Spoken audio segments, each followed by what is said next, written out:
Hi friends मु आसीगली गोटे नुआ ब्लॉग रे बर्तमान समय देखिपे आम बर्तमान कौटी अच्छु ऊपर सुआसारी पहाड़ देख तार सौंदर्य अति रमणीय दृश्य ऊपर झरणा खसी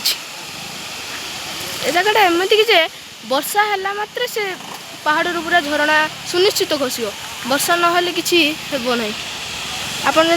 जो आसुँच वर्षा बेले ही आसतु।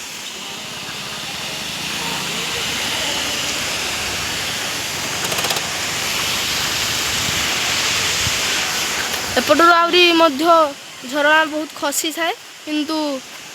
ब्लास्टिंग हेबा फल पहाड़ी तार एपरी अवस्था गोटे पटू झरणा खसुची।